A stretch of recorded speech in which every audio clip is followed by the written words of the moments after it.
Designing for resilience enables us to make cities and their people flexible to adapt to the unpredictable and volatile world we now live in.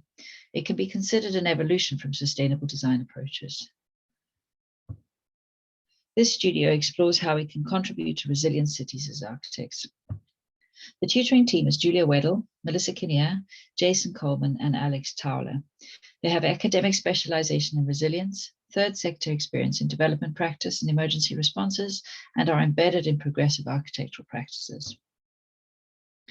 We build on the context-based and research-led ways of working in the IARD and DEP specializations,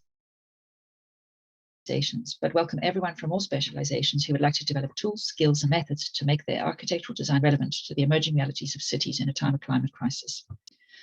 Resilience has been a very popular paradigm, but it's also controversial. This image captures one of the key critiques of the resilience paradigm. A New Orleans poster by Tracy Washington of the Louisiana Justice Institute, which neatly summarizes public opposition to the label of resilience and its use as an excuse for neglect by authorities. So in DS3, we're going to examine the concept of resilience and engage with its critiques while we work on how to apply its potential to architecture and the wider built environment. To do this, we will develop a baseline against which to assess the potential for and hurdles to a site's and its community's resilience in the long term. Connect and translate the analysis to architectural design criteria for the Humber Valley, with a focus on the city of Kingston upon Hull on the northeast coast of the UK. This area has rich potential for resilience thinking, a number of positives alongside a variety of serious challenges. It was recently the 2017 City of Culture. As part of this, there has been significant investment into the renovation of the main cathedral, the Hull Minster, and the surrounding area. There is large-scale redevelopment occurring around the Humber docks, which support a flourishing cafe and nightlife culture. There are still ferry connections between Hull and Rotterdam and Zeebrugge, a connection which is evident in some of the architectural heritage of the old town. In addition to this, there is ongoing investment in regeneration projects throughout the city. It's typical of a post-industrial British city in the north of England. The region still has significant high carbon industries which will need to be phased out. A key vulnerability is that 90% of the city is below the high water line and is therefore at current risk of flooding, which will be exacerbated by the climate crisis. Brexit is having a major impact on the local fishing industry, along with the global issues of overfishing and species decline. We'll be asking what existing features of this context contributes to its resilience and where are the hurdles to resilience in this place. While we develop a deep understanding of the context, we will get to grips with the concept of resilience via a series of lectures, readings, and workshops. These will include case studies from different contexts, and we'll look at existing resilience frameworks for you to draw on to develop your understanding. We'll then move on to developing our own resilience indicators and frameworks, link and translate these to urban and architectural design elements.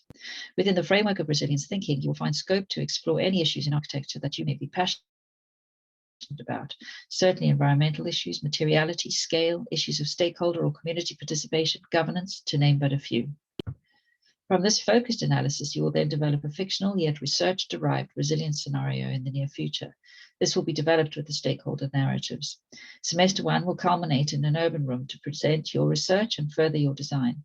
From the end of semester 1, you will develop your own brief for a design intervention on one of several sites in the city or region.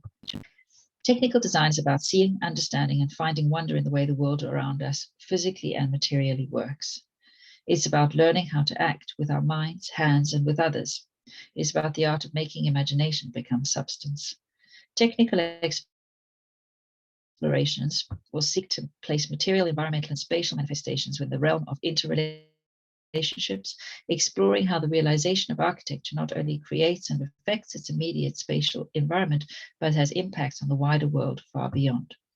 In this sense, the physical realization of the building proposition will seek to embody the ethos of resilience into both the detailed construction of the project and its existing at other levels and scale be equally affected. DS3 has no preference for graphic representation or software, so the studio relies on developing appropriate means of representation that convey the essence of your project. We ask you to be inspired by and expound on the key impressions of your project sites to develop your own distinctive graphic signature. DS3 is for you if you want to make a difference to real-world problems, enjoy driving your own brief through deep exploration of context, to develop methodologies to translate theory into architectural design and spatial manifestations. So if you have any questions, please do contact any of us on our Brooks email addresses, or we will be available at the designated Q&A session. Thank you for listening.